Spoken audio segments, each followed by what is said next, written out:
Have you ever realized that when you're done with a relationship and when you're hurting, the other person doesn't reach out to you? The person reaches out to you when you're healing or when you just healed.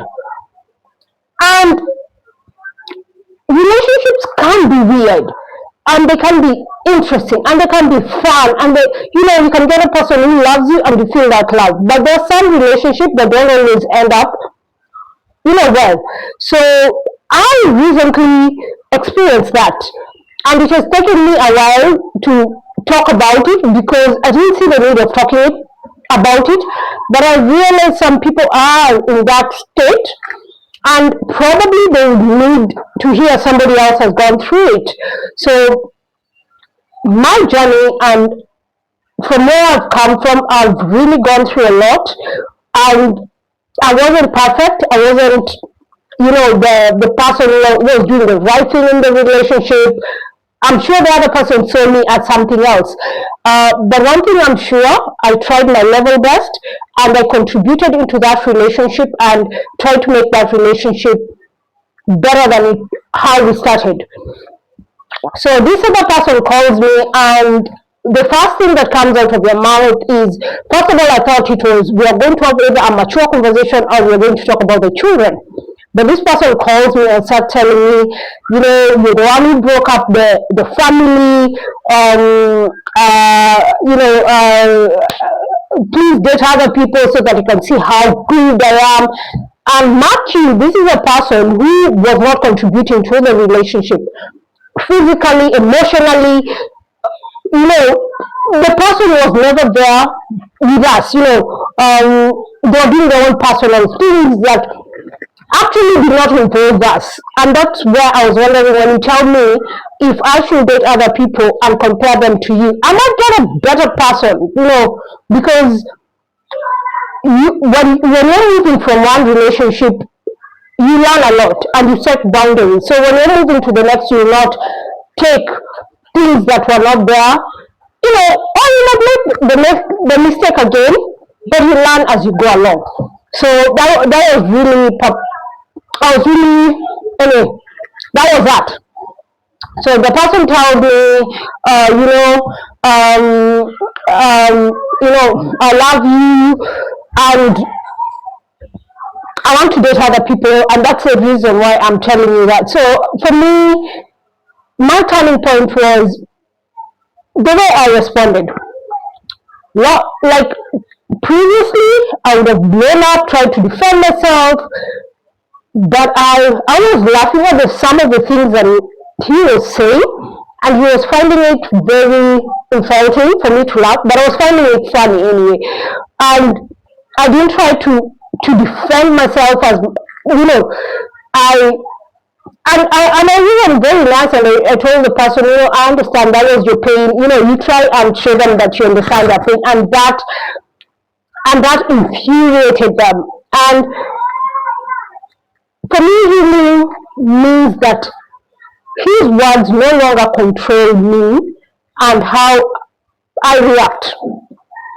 And looking back, I realized something. So sometimes people come to you because they miss you, or they miss what you did for them, or they're struggling to accept that you've moved on emotionally, and whatever the reason they might be doing this.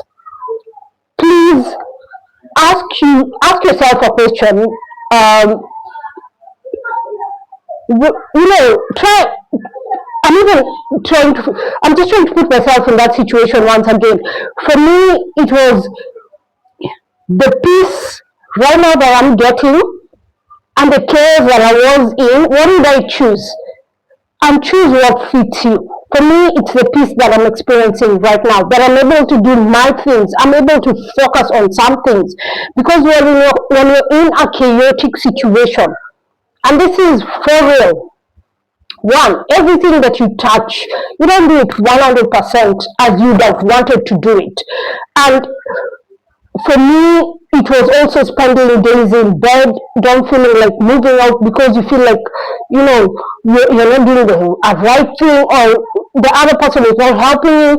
But now, because I'm alone, and I'm trying to figure things out, I've realized that, and this is very, I'm becoming vulnerable, but it's good to be vulnerable. I've realized that being alone and doing things alone is the best thing that you can ever do for yourself. Don't expect 100% from a person who's not willing to give 100%. You'd rather be alone and do that 100% for yourself and for your children if you have children.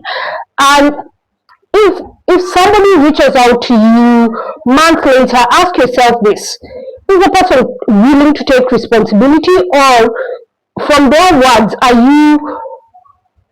can you be able to see that this person has really changed?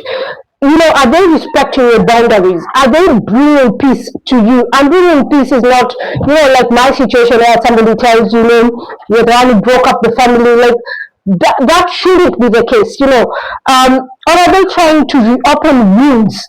There are people who are very good at that, to reopen wounds that have already started to heal or have healed. And you don't have to argue with such people. You don't have to prove anything. Sometimes peace is the loudest answer, and you don't have to insult them. Keep your peace. And living wasn't easy. Healing was not easy. But protecting my peace right now, it's the best decision I've ever made, and it's what I want to continue doing. And I hope whoever is in such a situation will think about where they were before and where they are now, and choose whatever works for them. So, and if you're in your own healing journey, let us hear what you've gone through. Let other people, because sometimes you think you're alone, and there are millions and millions of people going through similar circumstances, similar situations, and let's grow together, let's heal together. Subscribe, and know that you're never alone, and you're not alone. There's so many people out there, and we appreciate you and we love you. Take care.